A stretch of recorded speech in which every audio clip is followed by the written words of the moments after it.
കഴിഞ്ഞ തദ്ദേശ തെരഞ്ഞെടുപ്പിൽ ചുവന്നു തുടുത്ത ജില്ലയാണ് കൊല്ലം. ജില്ലാ പഞ്ചായത്ത്, കൊല്ലം കോർപ്പറേഷൻ 4-ൽ 3, മുനിസിപ്പാലിറ്റി, ഗ്രാമപഞ്ചായത്തുകളിൽ 68-ൽ 45, ബ്ലോക്കിൽ 11-ൽ 10 നേടി ഇടത് ആധിപത്യം ഉറപ്പിച്ചു.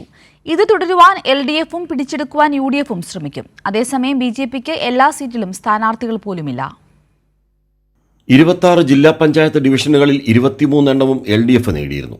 CPMും CPIയും മത്സരിച്ച എല്ലാ ജില്ലാ പഞ്ചായത്ത് ഡിവിഷനുകളിലും വിജയിച്ചു. കൊല്ലം കോർപ്പറേഷനിലും ചെങ്കുടി പാറി. ജില്ലയിലെ ഗ്രാമപഞ്ചായത്തുകളിലും ഇടതു മേധാവിത്വമായിരുന്നു. LDF 46, UDF 22. 11 ബ്ലോക്കുകളിൽ 10-ലും LDF.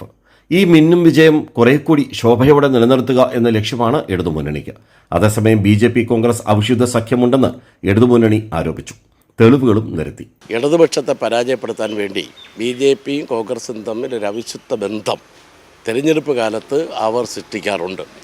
ആ അവിശുദ്ധ ബന്ധത്തിൻ്റെ പേരിലാണ് കോൺഗ്രസിൻ്റെ അവസ്ഥ കേരളത്തിലും ഇന്ത്യയിലും ഈ നിലയിലേക്ക് എത്തപ്പെടുകയും കോൺഗ്രസിൽ നിന്ന് ആളുകൾ BJP വിരുദ്ധ മനോഭാവം വെടിഞ്ഞ് BJPയിലേക്ക് ചേക്കേറാൻ ഇടവരുത്തിയത് ഈ അവിശുദ്ധ ബന്ധത്തിൻ്റെ ഭാഗമാണ്. 2000-ൽ കൊല്ലം ജില്ലയിൽ അന്നുണ്ടായിരുന്ന വിജയമാണ് UDFിൻ്റെ ലക്ഷ്യം. എന്നാൽ BJP സഖ്യം കോൺഗ്രസ് പതിവ് പോലെ നിഷേധിച്ചു.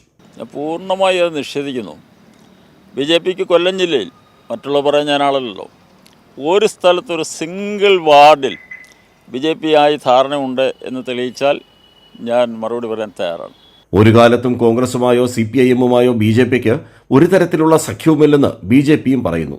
സത്യമതല്ലെങ്കിലും താമര ചിഹ്നത്തിൽ അല്ലെങ്കിൽ ഒരു ചിഹ്നത്തിൽ മത്സരിക്കുന്ന രാഷ്ട്രീയ പാർട്ടി എന്ന് പറഞ്ഞാൽ അത് BJP തന്നെയാണ്. ആ സ്ഥലങ്ങളിൽ BJPയെ സംബന്ധിച്ചോളം അങ്ങനെ പ്രതീക്ഷ ഇല്ലാത്ത സ്ഥലങ്ങളാണ്.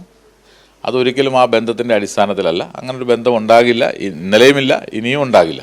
അതേസമയം UDFനും BJPക്കും ഭീഷണി, തമ്മിലടിയും റിബൽ ശല്യവും പതിവിലും കൂടി.